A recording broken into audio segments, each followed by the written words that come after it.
What if pirates were only female? A naval captain spots a ship flying black colors. Pirates. He orders his crew to battle stations. His men load cannons, draw cutlasses, prepare to fight. The pirate ship closes. Grappling hooks fly. Boarders swarm over the rails. They're all women, every single one. The captain, the crew, the fighters, all female. And they're not just as good as male pirates. They're better, more disciplined, more strategic, more ruthless. This isn't fantasy. This is asking what happens when women control the most lawless, violent, and economically important criminal enterprise of the 1700s. How do tactics change? How does society react? And how does the entire golden age of piracy look different when it's entirely female? This is a fictional alternate history scenario exploring what piracy would look like if, for whatever reason, it became an exclusively female occupation during the 1700s. If you want to see how gender would reshape naval warfare, criminal strategy, and colonial politics, subscribe now. Because what we're about to discover challenges everything you think you know about pirates. Let's set sail. First, we need to acknowledge women were pirates historically. Anne Bonny and Mary Red are the famous examples. They disguised themselves as men and fought alongside male crews. Qing Shi commanded a Chinese pirate fleet of 300 ships and 40,000 pirates, becoming one of history's most successful pirate leaders. But they were exceptions.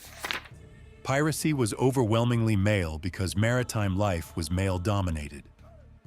Women were often banned from ships by superstition and law.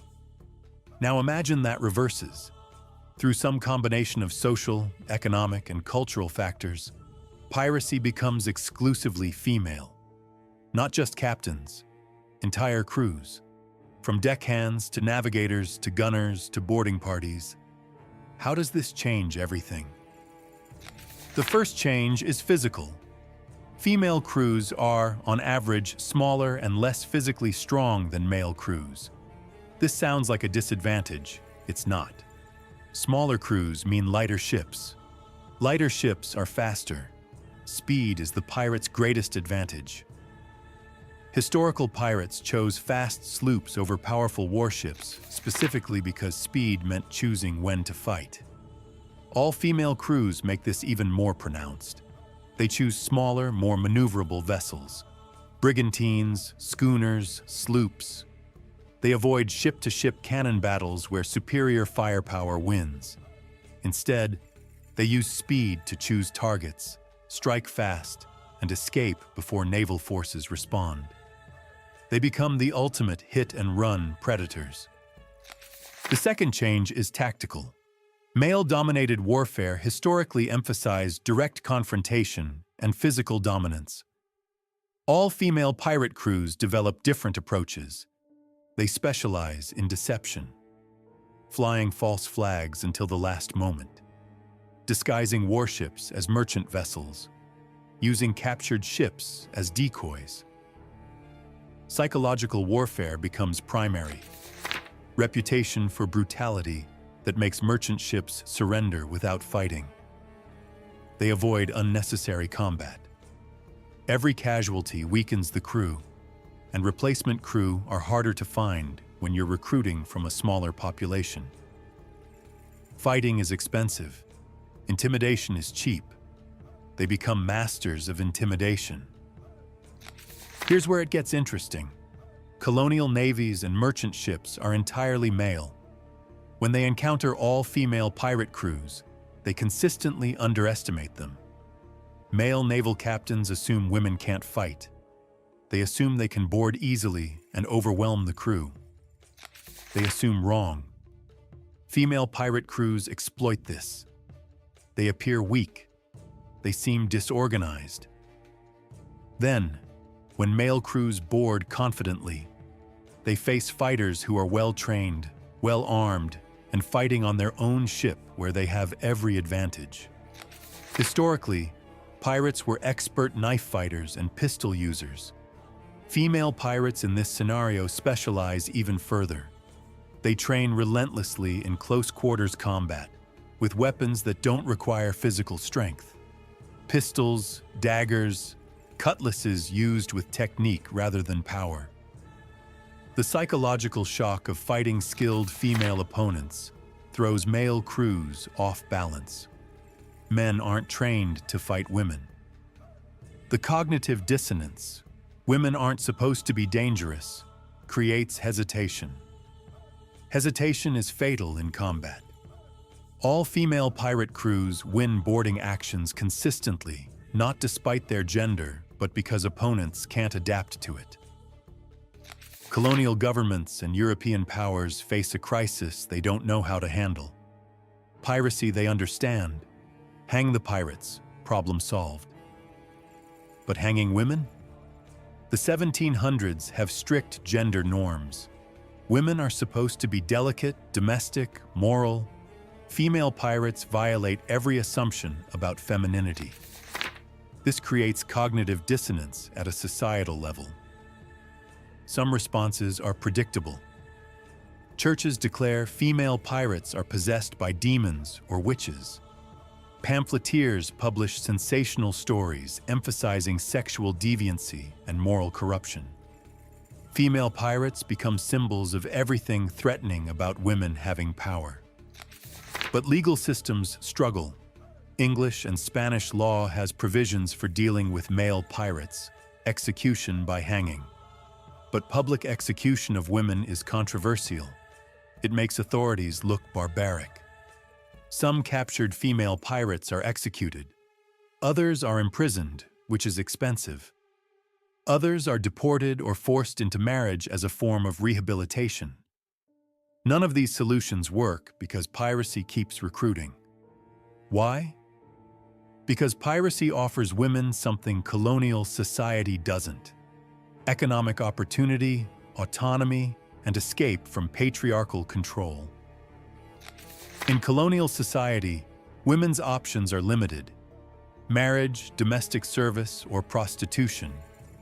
All involve male control. All offer limited economic prospects. Piracy offers an alternative: equal shares of plunder. No husband with legal control over you. Physical danger, yes, but also freedom, adventure, and the possibility of wealth.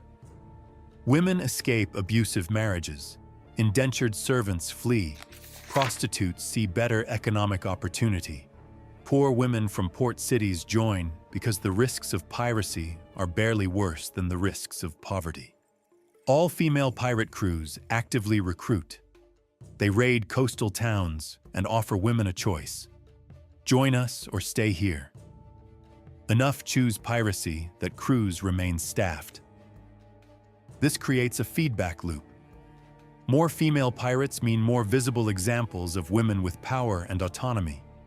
More examples mean more recruits. Piracy becomes not just criminal enterprise but social movement. By the 1720s, female pirate crews have evolved beyond simple criminality. They're ideologically opposed to colonial society's gender structures.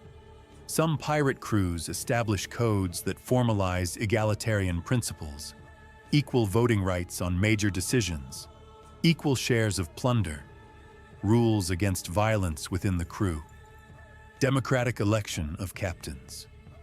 This isn't unique. Historical pirates had similar codes. But all female crews make it explicitly about gender equality. They're rejecting patriarchal structures of colonial society. They establish pirate havens in the Caribbean, Nassau, Port Royal, Tortuga, that function as proto-feminist autonomous zones. Women fleeing colonial society can find refuge. These ports become magnets for women seeking alternatives. Colonial governments are horrified. It's not just piracy anymore. It's organized rejection of gender hierarchy. If women can live autonomously, successfully, and violently in defiance of male authority, what does that mean for colonial society? Colonial navies eventually adapt. They stop underestimating female pirates. They develop specialized tactics for fighting them. They use faster ships to match pirate speed. They employ female informants to infiltrate pirate havens. They offer pardons specifically targeting pirate leadership, trying to decapitate the movement. Most effectively, they blockade pirate havens. Nassau gets surrounded by naval vessels that prevent supplies from entering. Starvation becomes a weapon. Some pirate havens collapse. Others relocate to more remote locations. By the 1730s, the golden age of piracy is ending. Same as historically, but for different reasons. It's not just that naval power increases, it's that maintaining all-female pirate havens becomes logistically impossible when every colonial power is actively targeting them. The female pirate era ends by the 1740s, but the cultural impact lasts centuries. In the immediate aftermath, colonial societies work hard to erase or demonize the memory. Female pirates are portrayed as aberrations, monsters, or victims of demonic possession. The goal is to ensure women don't see them as role models. But stories survive.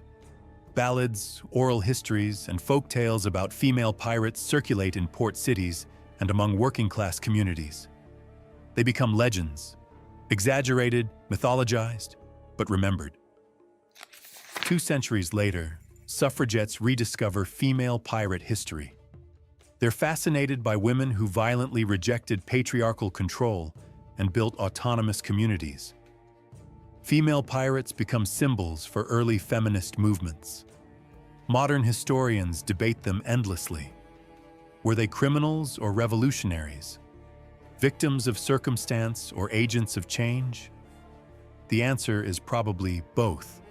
Like all pirates, they were complex people motivated by survival, profit, and something more. In this alternate timeline, European colonial societies experienced direct, violent challenge to gender hierarchy during the 1700s. This changes cultural evolution. The idea that women are inherently weak and domestic is harder to maintain when living memory includes female pirates who controlled Caribbean waters. Gender ideology shifts earlier and more dramatically. Women's suffrage movements in the 1800s reference female pirate history as proof that women are capable of violence, leadership, and autonomy. The fight for voting rights frames itself differently. Less supplication, more demand backed by historical precedent. Colonial expansion is disrupted. Merchant shipping losses are higher when pirates are more effective. Economic costs of maintaining naval supremacy are greater. European empires grow more slowly. The Caribbean develops differently. Pirate havens that function as autonomous zones leave cultural legacies. Some islands maintain traditions of female leadership and egalitarian social structures that trace back to pirate influence. This thought experiment reveals something important. Piracy wasn't inherently male. The tactics, strategies, and social structures of piracy could function with all female crews, possibly better in some ways, worse in others, but fundamentally viable. What made historical piracy male-dominated wasn't necessity, but social structures that excluded women from maritime life. Remove those barriers, and women become pirates as easily as men. The deeper lesson is about how power works. Pirates, male or female, operated outside social hierarchies. That freedom allowed them to organize differently, value different things, and challenge established powers. All-female pirate crews would represent more than criminal enterprise.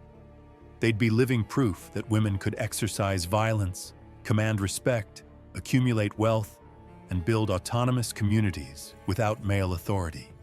That's far more threatening to colonial society than simple robbery. Now I want to hear from you.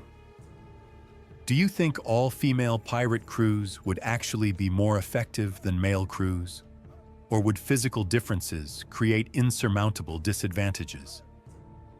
Would colonial navies have responded more brutally or more cautiously to female pirates?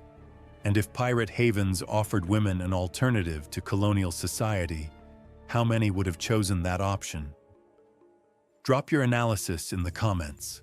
And if this fictional scenario made you reconsider how gender shapes criminal enterprise and resistance movements, share it with someone who thinks piracy was always going to be male-dominated.